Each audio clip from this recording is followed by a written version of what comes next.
17व्या नागरी सेवा दिनानिमित्त आज नवी दिल्लीत होणाऱ्या कार्यक्रमाला पंतप्रधान नरेंद्र मोदी उपस्थित आहेत।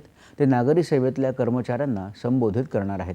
याशिवाय प्रशासनात उत्कृष्ट कामगिरी केलेल्या अधिकारी आणि कर्मचाऱ्यांना प्रधानमंत्री पुरस्कारानं सन्मानित केलं जाणार आहे। जिल्ह्यांचा सर्वांगीण विकास, आकांक्षित जिल्ह्यांमध्ये राबवले जाणारे विकास कार्यक्रम आणि नवोन्मेष या क्षेत्रात उल्लेखनीय कार्य केल्याबद्दल विविध श्रेणींमध्ये हे पुरस्कार प्रदान केले जातात। यावेळी पंतप्रधान सर्वंकष विकास आणि नवोन्मेषाबद्दलच्या ई-पुस्तकाचं प्रकाशन देखील करणार आहेत। या पुस्तकात विशिष्ट प्राधान्य कार्यक्रम तसंच नवोन्मेष प्रभावी पद्धतीने राबवणाऱ्यांच्या यशोगाथा समाविष्ट आहेत। पुरस्कार विजेत्या उपक्रमांवर आधारित एक चित्रफित देखील यावेळी दाखवली जाईल।